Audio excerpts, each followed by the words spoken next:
Ruales. Welcome and welcome back to my channel. And if you are new here, I am making sewing and DIY fashion here in YouTube. So make sure you subscribe and hit the notification bell so that you will be updated for the next video. And for today's video, ay gagawa tayo ng isang DIY garterized top stitch dress made from old mint clothes na ito siya. And sa process na ito, I just wanna share kung paano to siya ginawa at saka the most important thing is paano ginawa yung shirring. And actually, I just wanna share a little bit about smocking and shirring. The difference about smocking and shirring is yung shirring is gagamit tayo ng elastic thread and the smocking is hindi na tayo gagamit ng elastic. It's just a regular thread. Pero magkaiba din po yung function nila at foremost, magkaiba din yung pinalabasan nila. Sample sa smocking is yung sa maxi dress, parang ganun. Yung i-fix na talaga siya. At hindi na siya kapag natahi mo na siya at na-crumple mo na, naging ganun na talaga. And if you're really interested about this video, just keep on watching.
thankful po sa mga nanonood.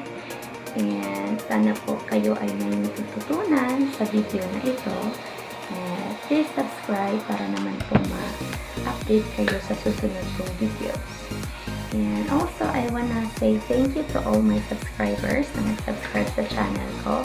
Maraming salamat po sa inyong pagsuporta sa akin. And as much as I can, gagawin ko po yung best ko para lang po sa inyo. Thank you!